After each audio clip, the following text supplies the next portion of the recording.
तो इस पैराबोला की शक्ल में थोड़ा बदलाव किया ताकि सुंदर शक्ल यहाँ पे दिखाई दे। Y square equal to 4ax और x square equal to 4by।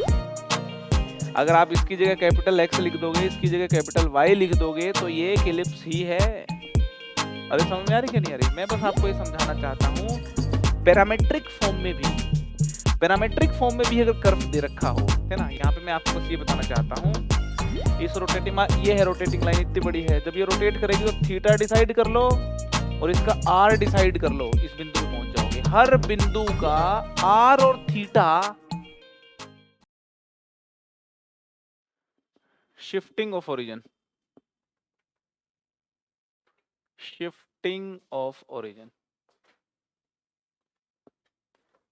Shifting of origin की ओरिजिन शिफ्ट अगर कर दें, ओरिजिन शिफ्ट कर दें, ग्राफ शिफ्ट कर दें, शिफ्टिंग से एरिया पे फर्क पड़ता है क्या? शिफ्टिंग से तो एरिया पे क्या ही फर्क पड़ता होगा? अगर मान लो एक सर्कल है, एक सर्कल यहां बना हुआ है या वो सर्कल यहां बना हुआ है, एरिया तो सेम आएंगे, एरिया तो सेम रहेंगे, ठीक है। कई बार ओरिजिन शिफ्ट करने के बाद एरिया निकालना ज्यादा इजी होता है। आप सोच रहे होंगे कैसे? एक एग्जांपल के माध्यम से शिफ्टिंग ऑफ ओरिजिन के कॉन्सेप्ट का यूज एरिया में कैसे होता है और कैसे यूजफुल होता है, ये बात समझेंगे अपन, ठीक है। तो एक क्वेश्चन लिख रहा हूं मैं, आप भी इस क्वेश्चन को लिखिए, इसके बाद इसको सॉल्व करेंगे तो आपने को इसकी इंपॉर्टेंस समझ में आ जाएगी कि ओरिजिन शिफ्ट करने की इंपॉर्टेंस क्या है एरिया में, ठीक है। सो क्वेश्चन ये है कि find the area enclosed, find the area enclosed between the parabolas, between the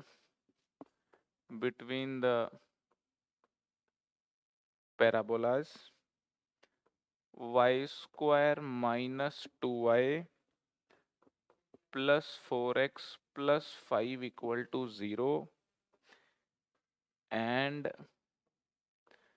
x square plus 2x minus y plus 2 equal to 0, है ना। ये दो पैराबोला हैं, इन पैराबोला ने जो एरिया एनक्लोज किया है उसकी वैल्यू बताएं आप, राइट। तो है ना, अगर आप नॉर्मली इस प्रॉब्लम को सोल्व कर रहे होते तो आप इसका डायग्राम बनाते, इसका डायग्राम बनाते, है ना, उसके बाद फिर आप इनके इंटरसेक्शन पॉइंट निकालते, फिर प्रॉब्लम को आगे सोल्व कर रहे होते, है ना। मगर अभी मैं आपको कुछ बातें बता रहा हूं, आप ध्यान से सुनिए। Y square minus 2y plus 4x plus 5 है ना, ये प्लस 5 को लिख दिया प्लस 1 प्लस 4, ऐसे करके लिख दिया प्लस 1 प्लस 4 इक्वल टू 0। तो यहां पे मैंने नोटिस किया कि एक होल स्क्वायर बनाया जा सकता है y माइनस 1 का होल स्क्वायर, और इस क्वांटिटी को राइट में ले गए तो ऐसा कुछ हो गया माइनस 4x प्लस 1, ठीक है। तो इस पैराबोला की शक्ल में थोड़ा बदलाव किया ताकि सुंदर शक्ल यहाँ पे दिखाई दे, और फिर मेरे पास ये वाला पैराबोला है तो इसको भी मैं लिख दिया x प्लस 1 का होल स्क्वायर, ठीक है ना। यहाँ माइनस y प्लस 1 बच जाएगा तो राइट में लाके y माइनस 1 हो जाएगा, ठीक है। तो बाय चांस, है ना, x प्लस 1 देखिए दोनों जगह सेम आ रहा है, y माइनस 1 दोनों जगह सेम आ रहा है। नहीं आ रहा होता तो कुछ बनाने की कोशिश कर रहे होते, आ ही रहा है, ठीक है।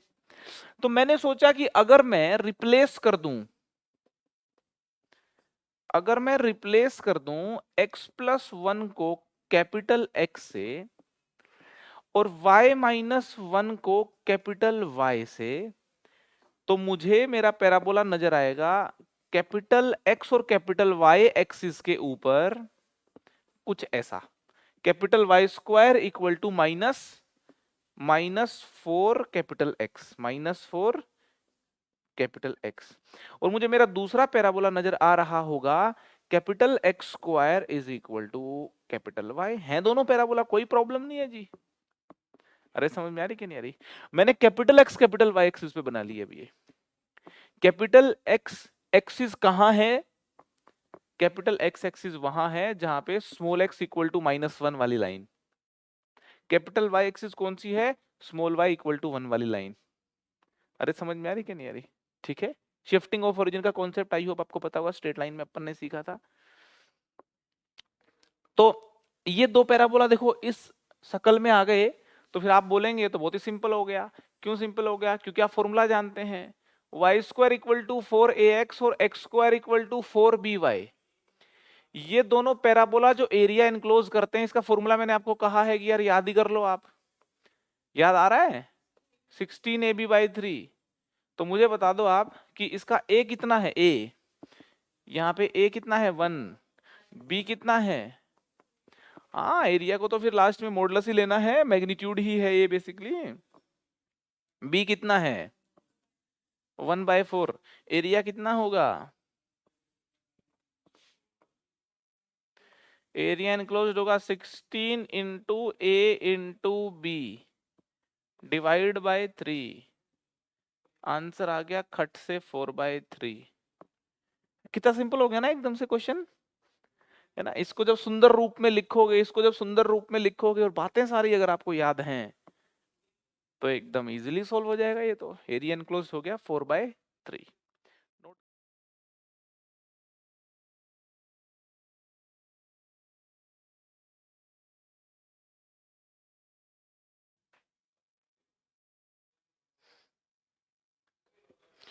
चलो देखो क्वेश्चन क्या है ये वाला, find the area enclosed between the ellipse. है ना? क्वेश्चन क्या कह रहा है कि एक इलिप्स है ये वाला, है ना, एंड लाइन है कुछ ये, है ना, एक इलिप्स है, एक लाइन है, इनका फर्स्ट क्वाड्रेंट में कोई एरिया एनक्लोज हो रहा होगा, वो बताइए।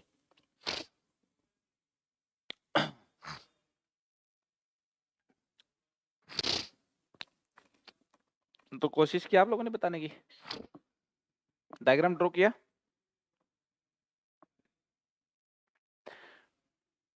फिर से रिपीट कर रहा हूं, find the area enclosed between the ellipse, एक इलिप्स है, एंड द लाइन, एक लाइन है, इनका जो भी एरिया बन रहा है फर्स्ट क्वाड्रेंट में वो बताना है। तो चलो इलिप्स को ड्रॉ कर लेते हैं अपन, ठीक है?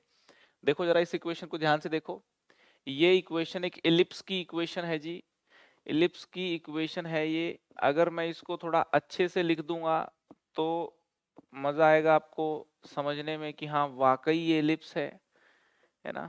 एक मिनट आप देखिए, इस प्रकार से जो मैं कर रहा हूं यहाँ पे, है ना, ये एक्स स्क्वायर वाली और ये एक्स वाली टर्म जो है ना, इनको मैंने इकट्ठा लिख लिया, 9x² माइनस 36x, और ये जो 4y² है इसके बगल में मैंने 8y को लिख लिया, ठीक है ना? अब मैं क्या सोच रहा हूं, मैं सोच रहा हूं कि अगर 9 को मैं कॉमन ले लूं, 9 को मैं कॉमन ले लेता हूं यहाँ से, है ना, यहाँ से मैं 9 को अगर मैं कॉमन ले लेता हूं तो यहाँ x² माइनस 4x बच रहा है, ठीक है? और यहाँ अगर मैं 4 को कॉमन ले लेता हूं तो y² प्लस 2y यहाँ पे बच रहा है, ठीक है? अच्छा, प्लस का 4 जो है, प्लस का 4 जो है वो मैं यूं का यूं लिख दिया, ठीक है? तो अब देखिए अगर मैं यहाँ पे प्लस में कितना ऐड कर दूं, 4, प्लस में 4 कर दूं तो एक होल स्क्वायर नहीं बन रहा है यहाँ पे? अरे बन रहा है कि नहीं बन रहा? +4 अपने आप तो ऐड होगा नहीं, 9 4 जा 36 है, तो एक -36 भी करना पड़ेगा आपको, एक -36 भी करना पड़ेगा आपको। अरे समझ में आ रही है बात, है ना? यहाँ पे भी एक होल स्क्वायर बनाया जा सकता है अगर मैं +1 कर दूं तो +1 कर दिया तो ये +4 आ गया, तो एक -4 भी आपको एक्स्ट्रा में करना पड़ेगा। अरे समझ में आ रही है? ठीक है, तो यहाँ पे इस वाले ब्रैकेट को अगर अपन देखेंगे तो ये हो गई x-2 का होल स्क्वायर प्लस 4 y+1 का होल स्क्वायर, ठीक है, और इक्वल टू 36, ठीक है? अब मैं इस 36 से दोनों तरफ डिवाइड कर रहा हूं तो मेरे को मिल गया x-2 का whole square divide by 4 plus y+1 का whole square divide by 9 equal to 1। देख लो इलिप्स है कि नहीं है? अगर आप इसकी जगह कैपिटल एक्स लिख दोगे, इसकी जगह कैपिटल वाई लिख दोगे तो ये एक इलिप्स ही है। समझ में आ रही कि नहीं आ रही? लिख रहा हूं मैं यहाँ पे, कि जी इफ यू विल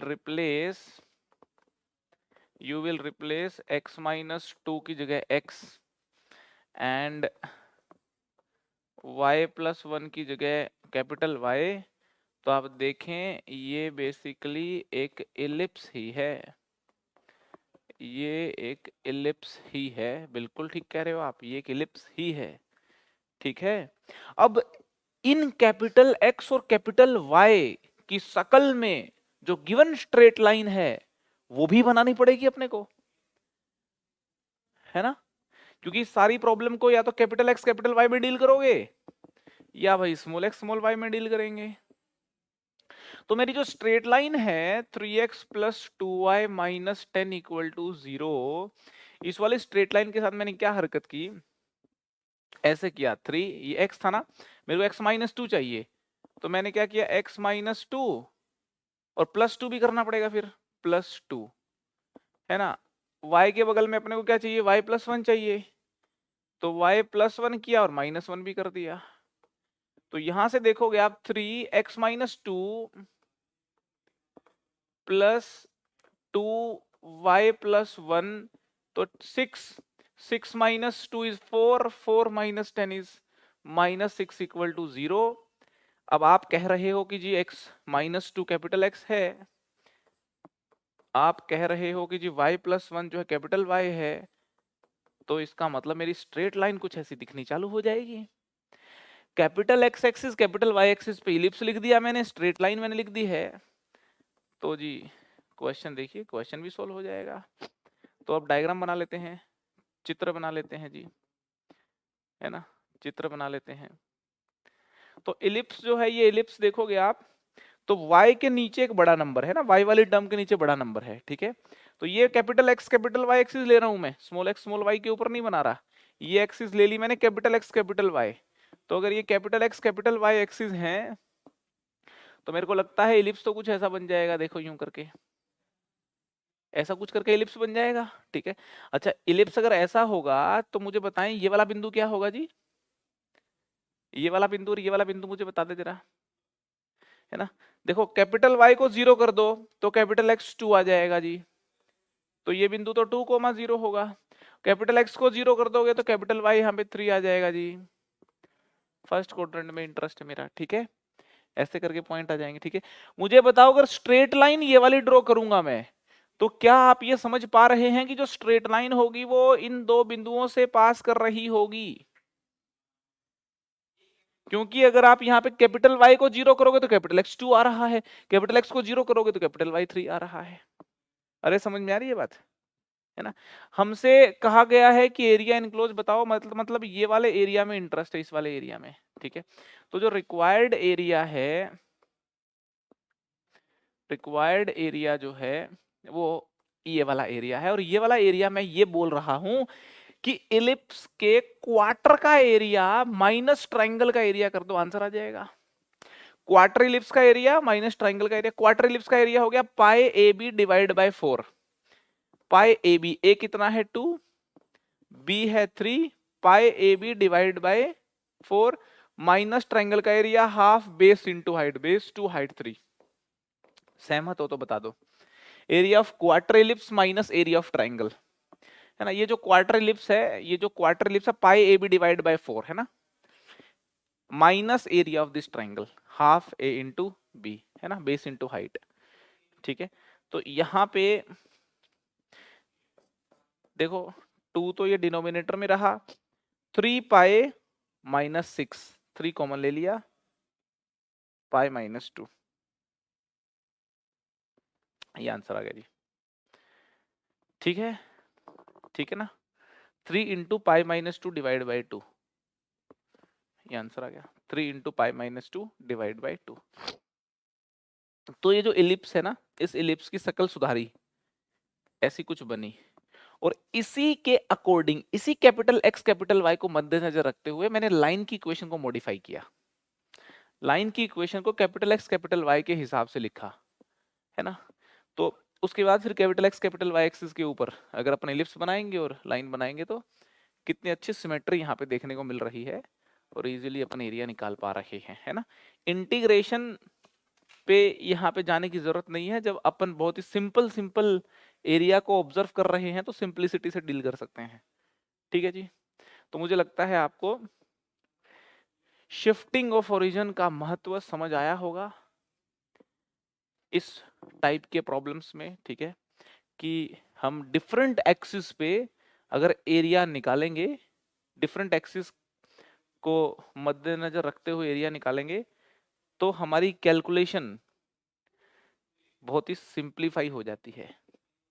ठीक है, कॉन्सेप्ट क्लियर एकदम। चलें आगे। चलो फिर नेक्स्ट क्वेश्चन। अच्छा, ये आप नोटिस करो कि है क्वेश्चन ही और कुछ भी नहीं है।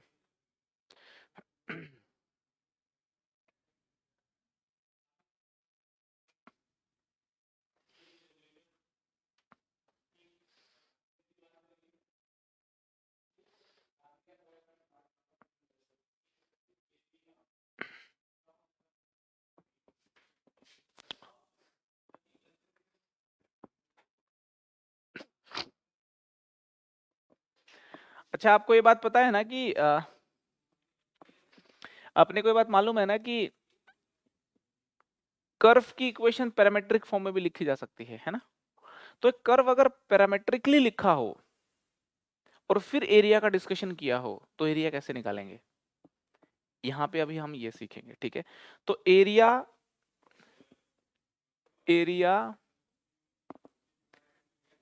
व्हेन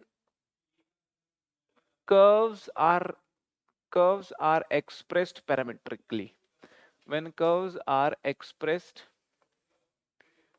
parametrically,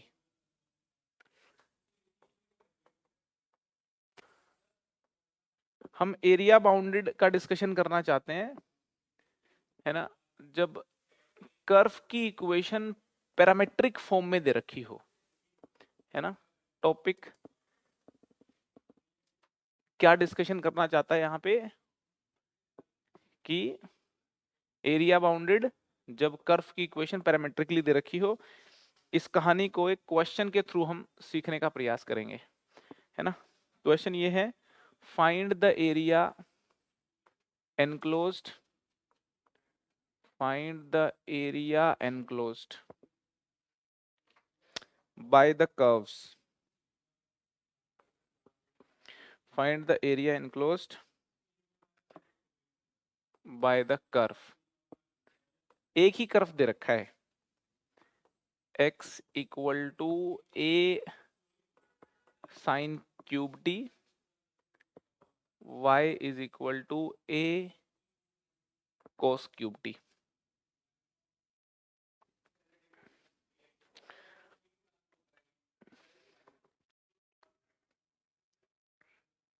ये पैरामेट्रिक फॉर्म में कर्व है, एक ही कर्व लिखा हुआ, ये बात समझ में आ रही है।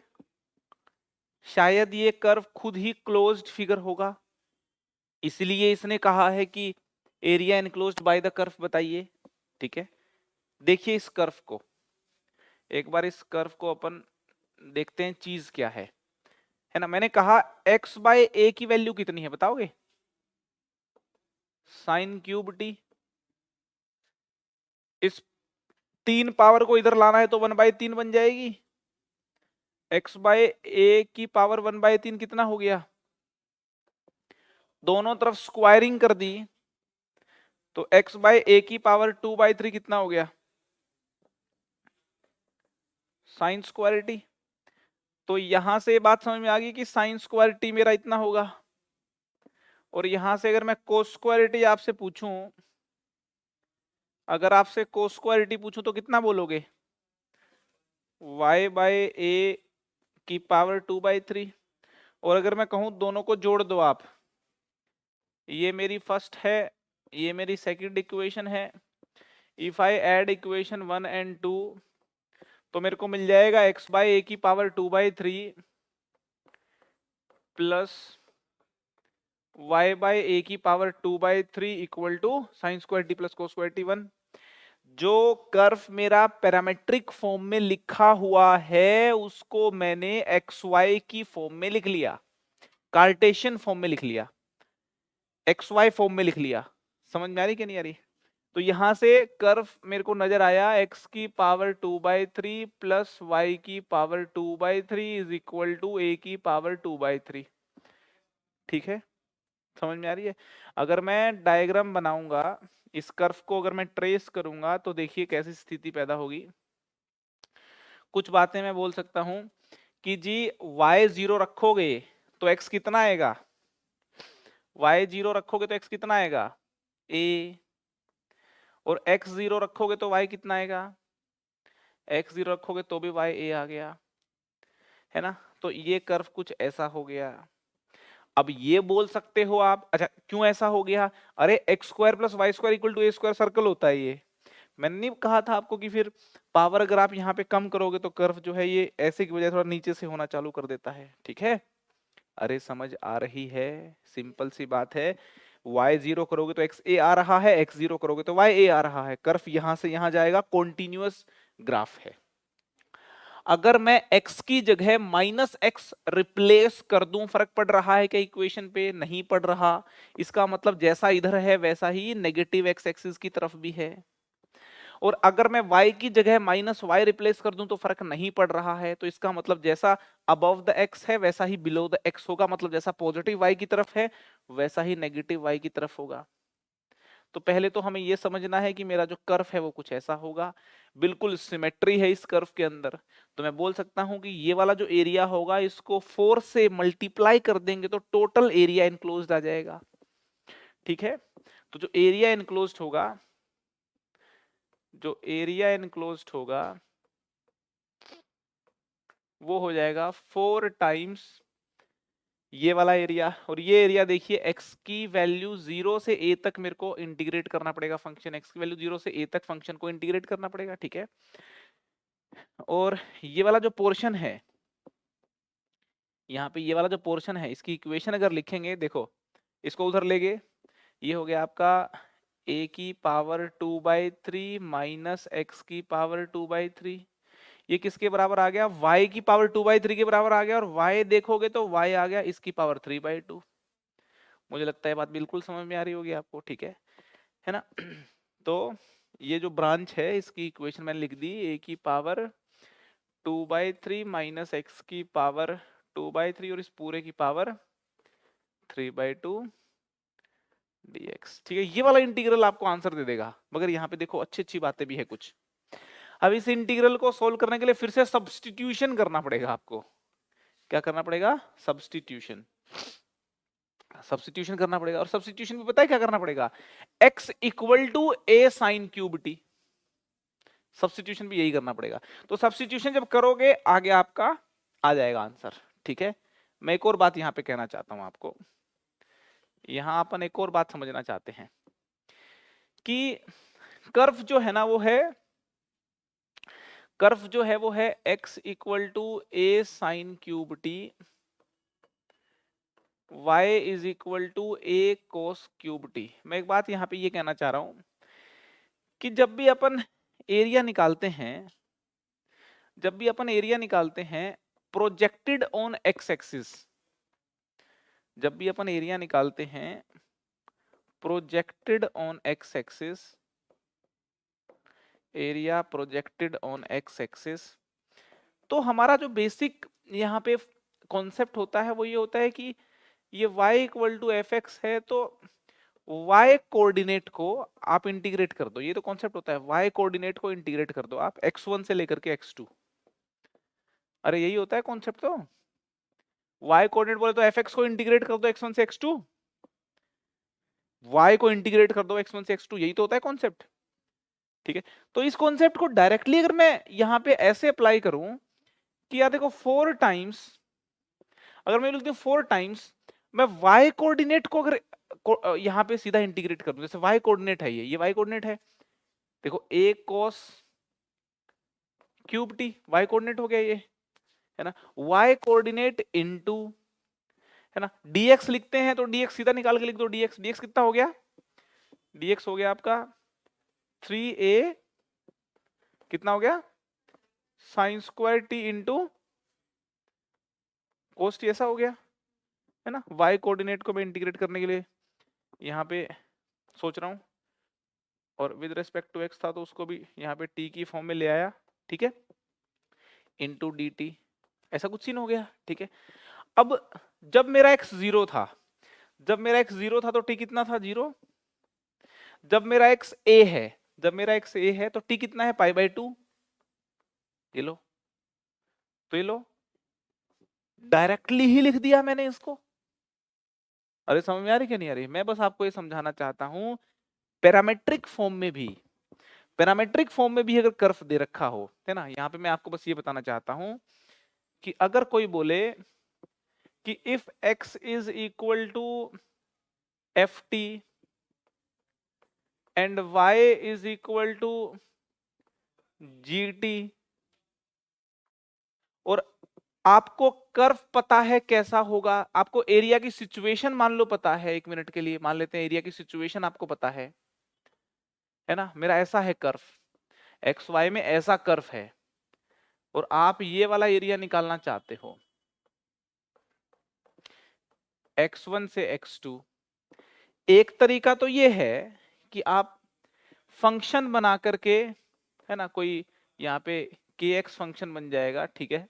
एक तरीका तो ये है कि आप ये जो kx फंक्शन है इसको x1 से x2 इंटीग्रेट कर दें, ठीक है ना। ये तब है जब आप t एलिमिनेट करके प्रोसीड करते हो तो, है ना, समझ आ रही बात। या फिर आप सीधा क्या कर दो, इस x1 के करस्पॉन्डिंग जो t1 है, इस x2 के करस्पॉन्डिंग जो t2 है, कौन है वो भाई, यहाँ पे x1 रख के कुछ तो t1 आया ही होगा, यहाँ x2 रख के कुछ तो सोल्व करके t2 आया ही होगा, तो t1 से t2 y कोऑर्डिनेट कितना है आपका, gt, y कोऑर्डिनेट कितना है आपका, gt, है ना, y कोऑर्डिनेट gt है, और dx कितना है, dx है f डैश t dt। ये वाली चीज और ये वाली चीज सेम आंसर देगी आपको। ये आपने एक्स वाई में फंक्शन को बना करके, एक्स वाई में कर्व को बना करके फिर डील किया है, यहां पे आपने सीधा टी में डील कर लिया है। आपको लगे इंटीग्रेशन आपका कैसे आसान होगा, सोचना कैसे आसान होगा, सिंपलीफाई करना जिस भी तरीके से आपको आसान लगे, डिपेंडिंग अपॉन द सिचुएशन आप उसको इस्तेमाल कर सकते हैं। इस पर्टिकुलर प्रॉब्लम में मैंने आपको देखो ये इंटीग्रेशन भी लिख के दिखा दिया और ऐसे भी लिख के दिखा दिया, है ना, और यहां पे ये भी नोटिस करवा दिया कि यार इस इंटीग्रेशन को सोल्व करोगे तो फिर आगे सोल्व ऐसे ही होगा, put x equal to a sin cube T and then फिर आगे प्रोसीड करना पड़ेगा आपको। अरे समझ आ रही है बातें, क्लियर है?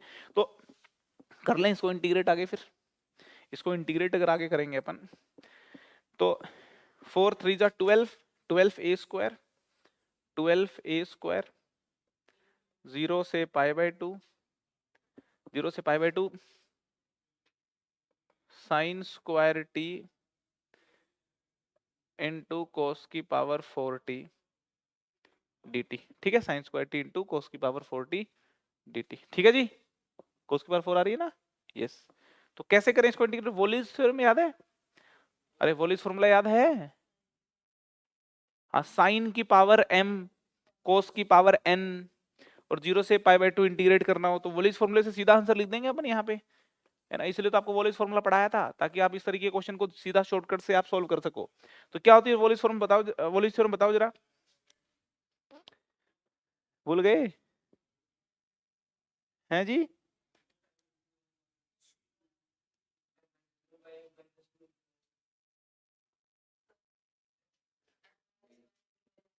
वोलिज थ्योरम होती है, इसको मान लो m, इसको मान लो n, तो m-1 से चालू होता है जितना मुझे याद आ रहा है, तो m-1 से चालू होगा तो 1 हो गया, खत्म बात। और ये n-1 से चालू हो गया 3, फिर n, हाँ ना, फिर n-3 आएगा तो 3 इंटू 1 हो गया, ठीक है, divide by m plus n 6, तो किससे चालू होता है, m प्लस n से चालू होता है, तो 6 इंटू 4 इंटू 2, इंटू में फिर एक k होता है, तो इंटू में k होता है, वो k कैसे निकलता है, अगर दोनों इवन है तो पाई बाय 2, अदरवाइज 1, दोनों यहाँ पे इवन है तो ये पाई बाय 2 लिख दिया यहाँ पे, ठीक है, ये आंसर आ जाएगा। तो वोलीज थ्योरम जो है डेफिनेट इंटीग्रेशन में आपको पढ़ाई थी, अगर याद है तो क्वेश्चन करना भाई, थोड़ा इजी रहेगा। तो ये हो गया आपका 3 पाई ए स्क्वायर अपॉन 8, 3 पाई ए स्क्वायर अपॉन 8 आंसर आ गया। ठीक है, यहाँ पे इन दोनों की इंपॉर्टेंस मुझे लगता है आपको समझ आ गई होगी, नोट कर लें जरा इस बात को, है ना। यहाँ पे इस वाले इंटीग्रल की इंपॉर्टेंस और इस वाले इंटीग्रल की इंपॉर्टेंस, दोनों की इंपॉर्टेंस अगर अपने को समझ में आ गई तो मुझे लगता है कि पैरामेट्रिक फॉर्म में अगर कर्व दे रखा है ना, और एरिया की बात की है, तो फिर आप कहीं पे भी स्टक नहीं करोगे, है ना। ये जो कर्व है यार, ये काफी अच्छा कर्व है, बहुत बार क्वेश्चंस में प्रयोग में आता रहता है। इस कर्व को ट्रेस यहाँ पे किया है, इसकी ट्रेसिंग को आप माइंड में रख सकते हो, ठीक है। सो ये हमारा टॉपिक क्लियर हो गया जी, area when curves are expressed parametrically. यहाँ पे एक ही कर्व दिया था जो बाउंडेड था, हमने निकाल दिया एरिया बाउंडेड। एक से ज्यादा कर्व हो अगर किसी सिचुएशन में, सिचुएशन के अकॉर्डिंग डील कर सकते हैं अपन उनको भी, ठीक है।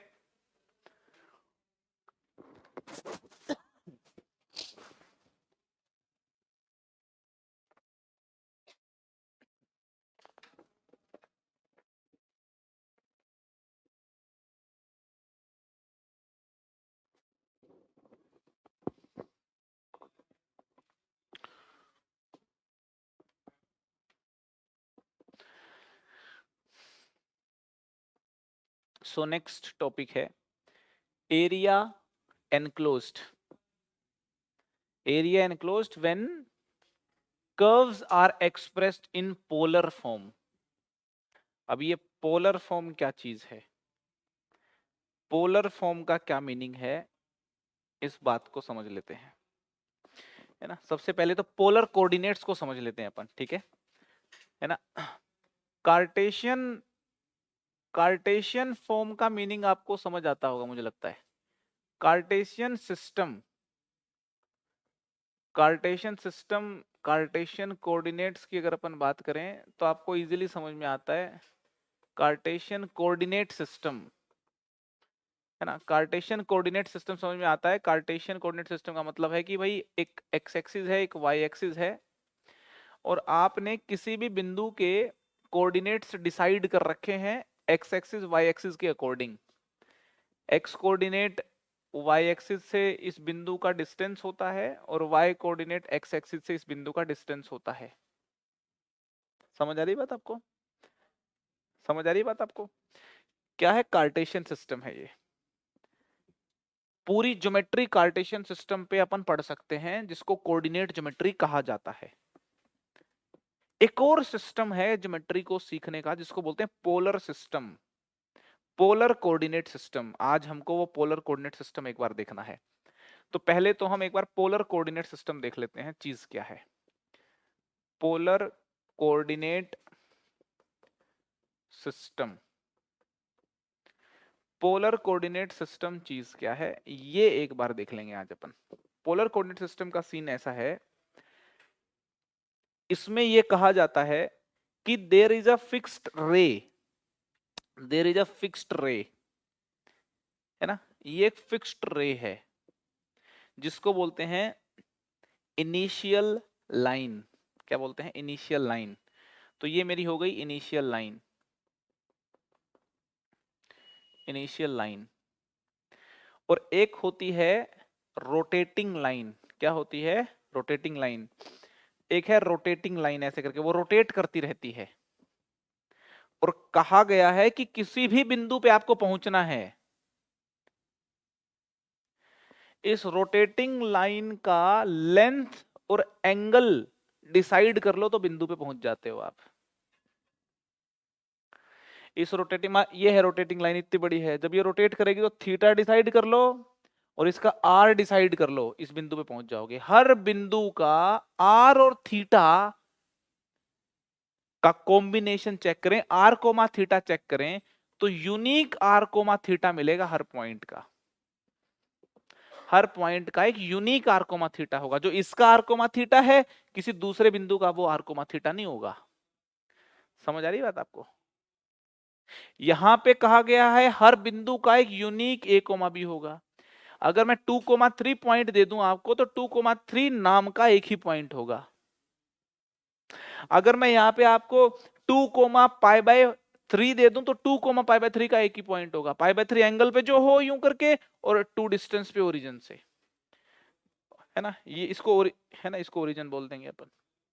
समझ में आ रही कि नहीं आ रही बात? तो यहां पे जो गेम है वो एक इनिशियल लाइन और एक रोटेटिंग लाइन डिसाइड करते हैं। एक इनिशियल लाइन और एक रोटेटिंग लाइन। तो यहां पे ये मेरी रोटेटिंग लाइन हो गई, रोटेटिंग लाइन हो गई, ठीक है। ये हो गई रोटेटिंग लाइन, ठीक है। ये रोटेटिंग लाइन है, रोटेटिंग लाइन, रोटेटिंग लाइन, ठीक है। रोटेटिंग लाइन रोटेट करती है कुछ यूं, है ना, एंटी क्लॉकवाइज डायरेक्शन में। समझ आ रही बात आपको? तो जो थीटा यहां पे है, थीटा यहां पे 0 से चालू होता है और 2π तक होता है।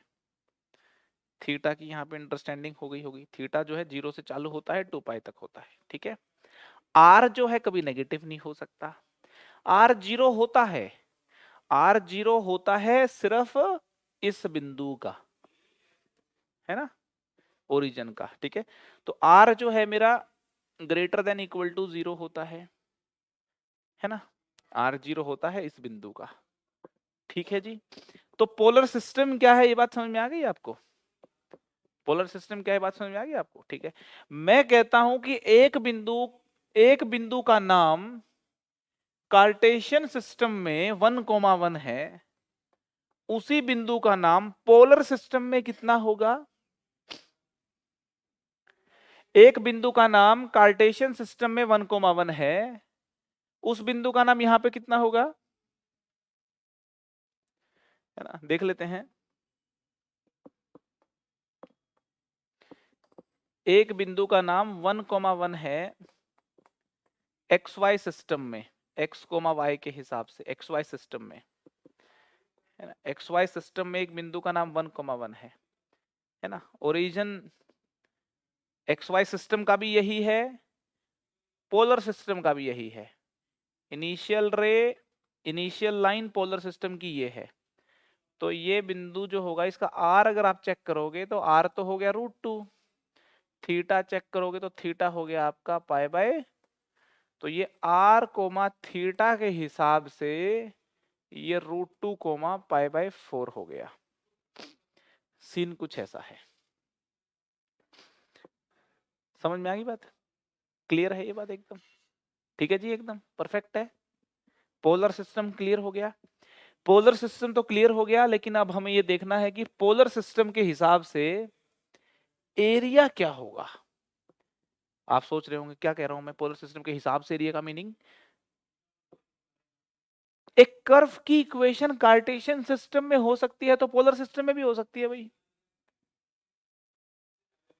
एक पॉइंट अगर हो सकता है तो बहुत सारे पॉइंट भी हो सकते हैं पोलर सिस्टम में। तो पोलर सिस्टम के हिसाब से कर्व लिखा है और उस कर्व का कुछ एरिया पूछा गया है, तो कैसे निकालेंगे, ये हम डिस्कशन करना चाहते हैं यहाँ पे हमारा डिस्कशन ये है, area enclosed in case the curves are expressed in polar form. Curve अगर पोलर फॉर्म में लिखे हैं, कर्व अगर पोलर फॉर्म में लिखे हैं, तो बताइए एरिया कैसे निकाला जाएगा। कर्व पोलर फॉर्म में लिखे हैं, इसका क्या मीनिंग है, ये भी समझ लेते हैं, ये भी समझ लेते हैं। देखो जरा, सर्कल की इक्वेशन लिख सकते हो क्या पोलर फॉर्म में? सर्कल की इक्वेशन पोलर फॉर्म में अगर मैं लिख दूं r = 2, तो इक्वेशन ऑफ सर्कल हो गई है। r = 2 का मतलब है थीटा कुछ भी हो सकता है। तो r को तो 2 रखो, लेंथ 2 रखो और थीटा को वेरी कराते चले जाओ, तो ऐसे करके सर्कल बन जाएगा जी। सीधी बात है। अरे ये तो इनिशियल लाइन हो गई, और r को रखा आपने 2, ये लो r को 2 रखा, तो r को आप 2 रखोगे तो ऐसे करके एक सर्कल बन जाएगा। थीटा तो क्योंकि वेरिएबल है, तो r इक्वल टू क्या हो गया, सर्कल हो गया जी। तो मैं ये कहना चाहता हूं कि पोलर फॉर्म में भी कर्व की इक्वेशन लिखी जा सकती है, जितने कर्व हैं ये अपने पोलर फॉर्म में भी एक्सप्रेस किए जा सकते हैं जी। ठीक है, तो पोलर फॉर्म में कर्व एक्सप्रेस हो जाता है, आपको यकीन हो गया। अगर आपको यकीन हो गया तो फिर आओ कुछ एरिया की बात कर लेते हैं पोलर फॉर्म में। ठीक है, तो मैं आपको ये कह रहा हूं, ये मेरी इनिशियल लाइन है, ये ओरिजिन है। ठीक है, और एक कर्व है कोई, ये ले लिया कर्व, है ना। अब पोलर फॉर्म में जो कर्व होते हैं वो आप यूं बोल सकते हो यार, वो ऐसे होते हैं r equal to F theta. Theta बदलते जाओगे r बदलता जाएगा, तो r कोमा थीटा मिलता जाएगा और r कोमा थीटा को ट्रेस कर देंगे तो कर्व बन जाएगा जी। अरे समझ में आ रही कि नहीं आ रही? तो जैसे वहां y equal to F X लिखते हैं क्योंकि वहां एक्स वाई होते हैं, यहाँ r equal to F theta लिखते हैं क्योंकि यहाँ पे r थीटा होते हैं। अरे समझ में आ रही है? अगर कोई हमसे पूछ ले कि जी आप बता दें हमको ये एरिया, कोई अगर हमसे पूछ ले कि जी ये वाला एरिया बता दीजिए, आप ये वाले एरिया को निकाल के बता दीजिए, बताओ ये एरिया कितना होगा। याद करो एरिया का पहला लेक्चर, जब मैंने छोटी छोटी रेक्टेंगल बनाई थी और कहा था कि इन छोटी छोटी रेक्टेंगल को जोड़ देंगे तो इंटीग्रेशन इनको जोड़ देता है और एरिया निकाल देता है। एक छोटी सी रेक्टेंगल है, इंटीग्रेशन डेफिनेट इंटीग्रेशन करते हो तो छोटे छोटे रेक्टेंगल का एरिया जुड़ जाता है और पूरा ये जो कर्व है इसका प्रोजेक्टेड एरिया एक्स एक्सिस पे मिल जाता है, ऐसा कहा था। अब यहाँ पे रेक्टेंगल की बजाय ट्राइंगल बन रही है। यहाँ पे अगर आप ध्यान से देखोगे, यहाँ पे अगर आप ध्यान से देखोगे तो यहाँ पे ट्राइंगल्स नजर आएंगे आपको, है ना।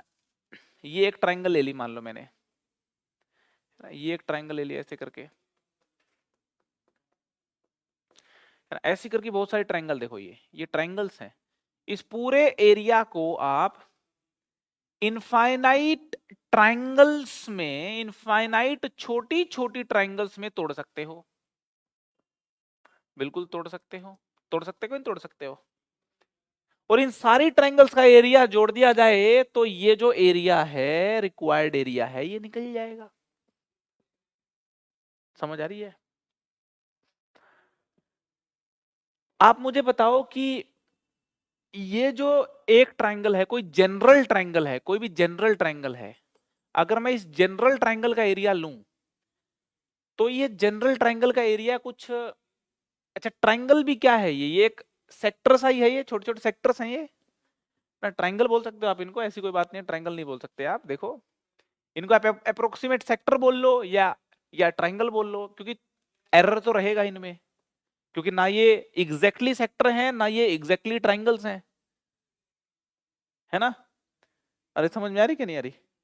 तो इसका जब एरिया देखोगे तो आप बोलोगे कि यार ये यहां से मान लो कुछ आर, यहाँ पे इसकी ये दूरी है इस पॉइंट की आर है, तो ये भी अप्रोक्सीमेटली आर ही होगी, ये वाली भी आर ही होगी, है ना। अगर आप इस थीटा को बहुत छोटा रखते हो तो, अगर आप इस थीटा को बहुत छोटा रखते हो, ये वाला जो थीटा है, इस थीटा को अगर अपन बहुत छोटा रखें, देखो जरा ट्राइंगल को और अच्छे से बनाते हैं।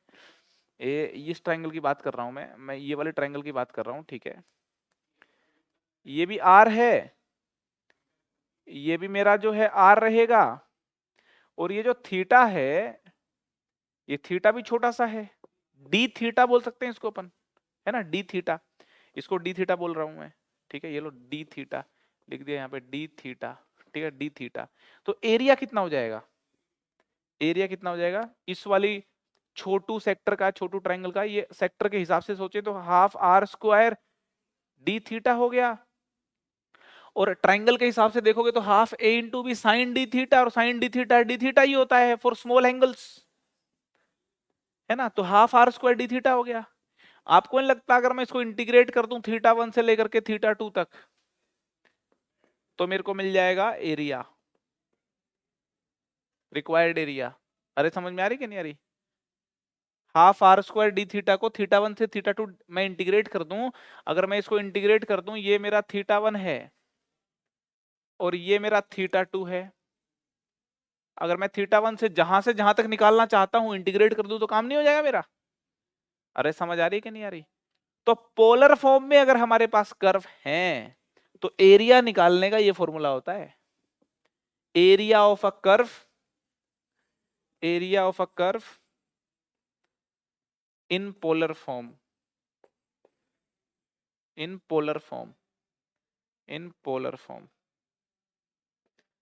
कभी पोलर फॉर्म में कर्व आ जाए जिसके चांसेस काफी कम रहते हैं, मगर फिर भी मैं पढ़ा देता हूं, क्या पता आ जाए, तो उस क्या पता के लिए, ठीक है, area of the curve when curve is expressed in polar form, ठीक है जी, है ना, half R square D theta, θ1 से θ2 तक इंटीग्रेट कर लेना, ठीक है। फिजिक्स वगैरह में भी कभी अगर आपको इंटीग्रेशन करना पड़े तो लॉजिक मैंने आपको बता दिया है ताकि आप अच्छे से वहां पे सिचुएशन को हैंडल कर सकें, ठीक है, क्लियर है जी। तो ये पोलर फॉर्म में कर्व अगर दिए हो तो एरिया निकालना हमने सीख लिया है ना, क्वेश्चंस में और इसको अप्लाई कर लेंगे तो क्लियर हो जाएगा कॉन्सेप्ट, ठीक है ना। पोलर कोऑर्डिनेट सिस्टम क्या होता है? पोलर कोऑर्डिनेट सिस्टम में कर्व लिख सकते हैं, और पोलर कोऑर्डिनेट सिस्टम में कर्व लिखा हो तो एरिया भी निकाल सकते हैं। मुझे लगता है इन बातों में आपको यकीन हो गया होगा अभी, ठीक है, नोट कर लें।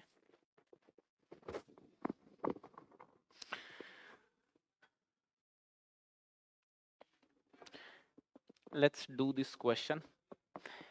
कर्व यहां पे दिया हुआ है, पोलर फॉर्म में आर थीटा में कर्व दिया हुआ है, ठीक है। ये जो r equal to a into 1 plus cos theta curve है, इसको हम कार्डियोइड बोलते हैं। क्या बोलते हैं? कार्डियोइड, है ना। इस तरीके के कर्व जब आप आगे जाओगे पढ़ने के लिए तो काफी मिलेंगे, है ना। इसको ट्रेस करते हैं, मजा आएगा इसको ट्रेस करने में। देखो इसको जब ट्रेस करेंगे तो देखो हमें सिर्फ एक इनिशियल लाइन मेरे पास है जी, ठीक है। मैं कह रहा हूं अगर थीटा 0 है तो r कितना है?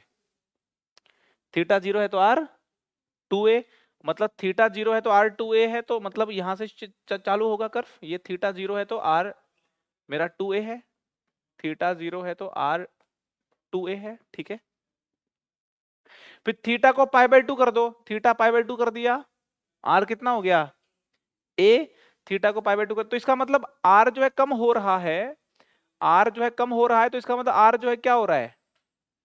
ऐसे करते हुए कम होते होते आया है यहाँ पे। अरे समझ में आ रही कि नहीं आ रही बात?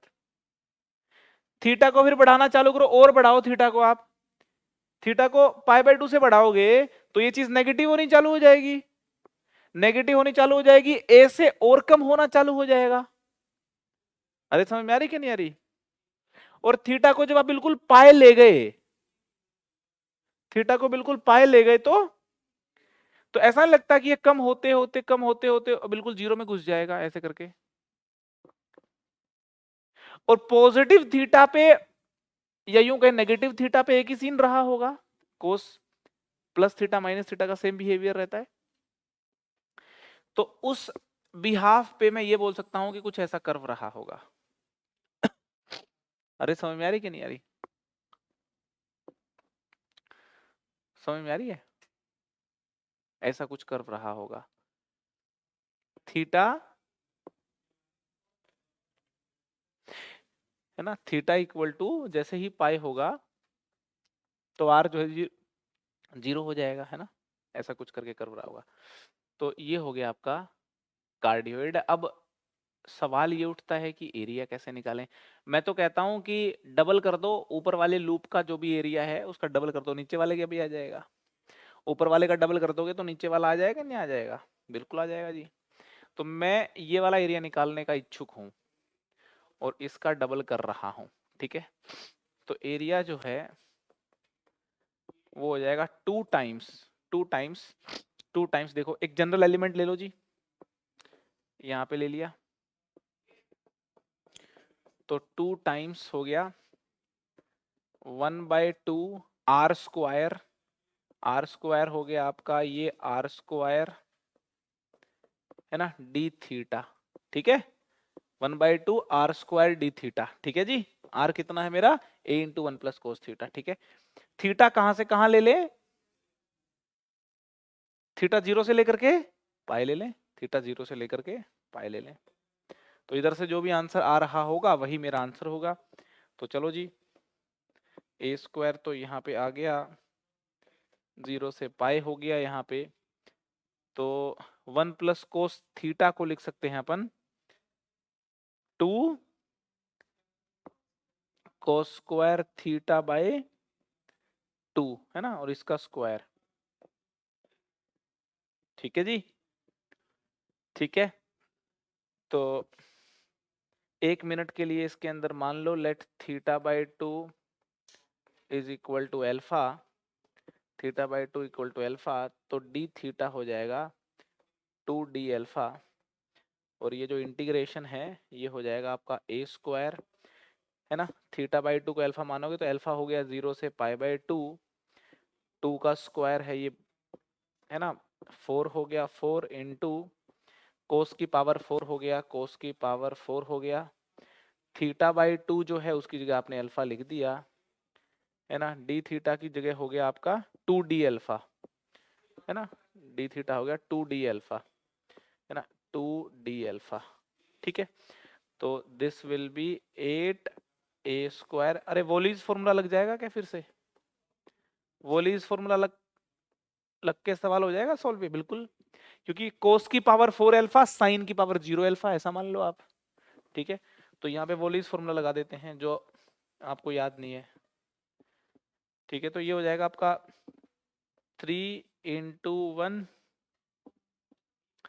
Upon 4 plus 0 4, 4 into 2 into pi by 2। ठीक है, ये 8 और 8 कैंसिल हो गई, तो 3 पाई ए स्क्वायर अपॉन 2 आ गया। ठीक है जी, कार्डियोइड का एरिया निकाल दिया जी अपन ने। कितना सुंदर सा कर्व है ना, काफी इस्तेमाल है इस कर्व का, काफी अच्छी अच्छी जगहों पे कर्व बनता है, लेकिन अभी तक की जो हमारी स्टडी है उसमें इस कर्व को नहीं देखा जा सकता, आपकी फिजिक्स में या फिर और किसी एप्लीकेशन में। हायर स्टडीज में इस कर्व को देखोगे आप, अगर हायर स्टडीज करोगे, मतलब उधर जाओगे, तो इस कंडीशन को याद रखा करो हमेशा। ठीक है जी, नोट कर लें जी।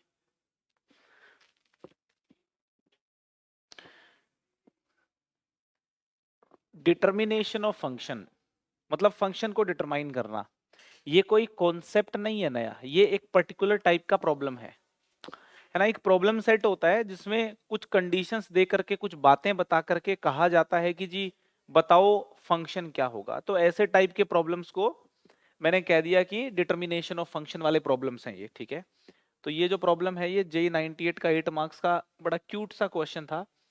तो एक बार हम रीड करते हैं।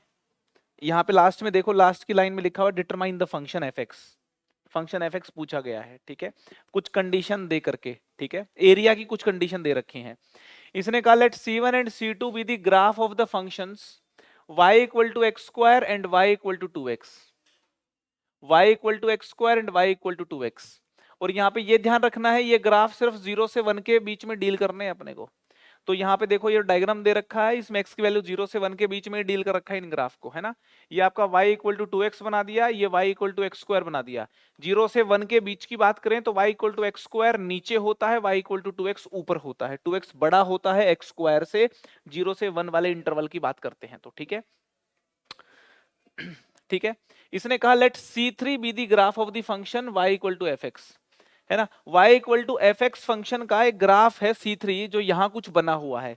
कौन है y equal to F X मुझको नहीं पता, बस बता रखा है ऐसा कुछ ग्राफ बना हुआ है। हमने कहा चलो ठीक है, x 0 से 1, 0 से 1 वहां पे ग्राफ बना दिया। ठीक है, ठीक है, इसने कहा कि f0, इसने कहा यहां पे f0, यहां पे एक बार मैं देख लेता हूं ये ठीक लिखा है क्या। हाँ, f0 is equal to 0, f0 is equal to 0, f0 equal to 0 का मतलब है भाई ग्राफ ओरिजिन से चालू कर रहा है ये fx का, ठीक है ना। f0 इक्वल टू 0, है ना। f1 भी 0 आ रहा है वो एक अलग बात है ना, दिख रहा है अपने को f1 भी 0 आ रहा है। ठीक है जी, फिर कहा है for a point P on curve C1, curve C1 के ऊपर कोई पॉइंट P है, ठीक है जी, कोई एक पॉइंट होगा। Let the lines through P parallel to the axis, P के थ्रू एक्सिस के पैरेलल लाइन ड्रॉ करो, ये कर दीजिए ड्रॉ, ये कर रखी है। Meet the curve C2 and C3 on Q and R, Q and R पे मीट कर रही हैं, बिल्कुल कर रही हैं। सी द फिगर, देख लिया जी, फिगर देख लिया। If for every position of P, P की पोजीशन कैसी भी हो, यहां पे हो चाहे यहां पे हो, तो फिर Q और R की पोजीशन बदल जाएंगी। P की पोजीशन कहीं पे भी रही हो, एक बात दी हुई है, areas of shaded regions OPQ, OPQ region का एरिया और ORP रीजन का एरिया इक्वल है। यहां पे कंडीशन, जो मेन कंडीशन है वो ये है कि एरिया जो है, area of OPQ this is equal to area of region ORP, है ना। OPQ बोले तो ये वाला रीजन है ना, ये वाला रीजन, इसका जो एरिया है और ये जो ORP, ये जो रीजन है, इन दोनों के एरिया बराबर हैं। अच्छा, इन दोनों के एरिया बराबर हो, सिचुएशन कुछ ऐसी हो, तो बताओ fx क्या होगा। ये क्वेश्चन पूछा है कि फाइंड fx, ठीक है। तो इसी कंडीशन से निकलेगा fx। तो अरे समझ में आ रही कि नहीं आ रही? तो देखो, क्वेश्चन को मैंने पूरा रीड किया, डायग्राम को यहां पे समझा, उसके बाद जो कंडीशन दे रखी है, मैथमेटिकल कंडीशन, वो नोट कर ली, अप्लाई करूंगा, जो पूछा है वो चीज आ जाएगी। ठीक है जी, क्लियर है एकदम कहानी। तो OPQ का एरिया बताओ कितना होगा, ये OPQ का एरिया कितना होगा जी, बता सकते हो OPQ का एरिया कितना होगा? इस वाले रीजन का एरिया कैसे निकालें? इस वाले रीजन का एरिया ऐसे y पे प्रोजेक्शन के हिसाब से निकाल दो आप, है ना। इस वाले रीजन का एरिया आप ऐसे देखो, है ना, कि इसको x में एक्सप्रेस करोगे आप, तो ये हो गया x equal to root Y, है ना। तो ये तो हो गया रूट वाई, है ना, ऊपर वाला कर्व रूट वाई, माइनस ये हो गया x equal to Y by two, x equal to Y by two हो गया। तो root Y minus Y by two कर दिया, है ना, root Y minus Y by two कर दिया। इसको मैं इंटीग्रेट कर दूं 0 से लेकर के इस बिंदु तक। अच्छा, ये तो वेरिएबल बिंदु है P, है ना। तो 0 से लेकर के इसको इंटीग्रेट कर देते हैं अपन। 0 से कहां तक इंटीग्रेट करें? 0 से लेकर के, अब ये जो बिंदु है, इसको आप इसको इसको x, y पॉइंट मान लेते हैं, P को वेरिएबल पॉइंट है ना, x, y मान लेते हैं। तो 0 से y तक इंटीग्रेट करना है अपने को, तो ये है ना, 0 से y तक इंटीग्रेट कर दो। ये लो, 0 से y तक इंटीग्रेट कर दो, dy, ठीक है। This is equal to area of ORP, area of ORP, area of ORP। तो ऊपर वाला फंक्शन कौन है यहाँ पे? एक्स स्क्वायर, माइनस नीचे वाला फंक्शन कौन है जी? fx है। और इंटीग्रेट कहां से कहां तक करना है? 0 से लेकर के x तक इंटीग्रेट करना है, डी एक्स, ऐसा कुछ सीन आ गया। अरे सही है बात। अच्छा, y कितना है यहाँ पे? देखो, जब x कोमा y लिख रहे हो तो y एक्स स्क्वायर है आपका। अरे समझ में आ रही है? तो आप इसको 0 से y लिख रहे हो, मैं कह रहा हूं 0 से एक्स स्क्वायर भी लिख सकते हो जी, कोई प्रॉब्लम नहीं है, 0 से एक्स स्क्वायर लिख दो। अरे ठीक है ये बात भाई, 0 से मैं y लिख रहा हूं, ये क्या है? ये y है। और y कितना है? ये x कोमा y तो इसको सेटिस्फाई कर रहा है ना, y एक्स स्क्वायर ही तो है। अरे बात समझ में आ रही है? आपके सामने देखो कितनी मस्त सी यहाँ पे एक इक्वेशन बन गई है। आपका मन नहीं कर रहा लेबनीज थ्योरम लगाने का? Differentiate both side with respect to X, integration के परखच्चे उड़ जाएं, fx निकल के आ जाए, है ना। Apply Lebanese theorem, apply Lebanese rule.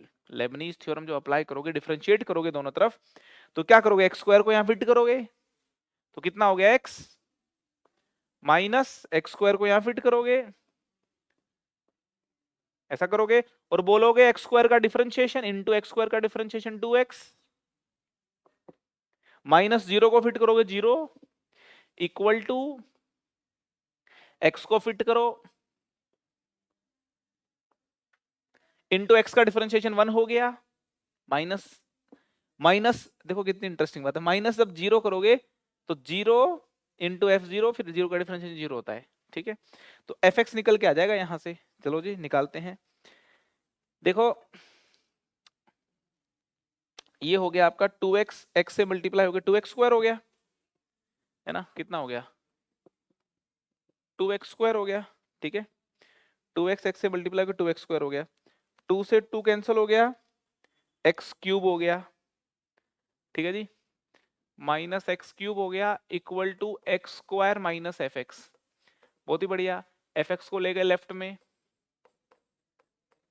X cube को राइट में ले गए, 2x स्क्वायर को राइट में लेके minus 2x square plus x square, तो माइनस का एक्स स्क्वायर आ गया। कितना मस्त फंक्शन आ गया आपका एफ एक्स, जो आ गया वो आ गया x cube minus x square answer, ठीक है।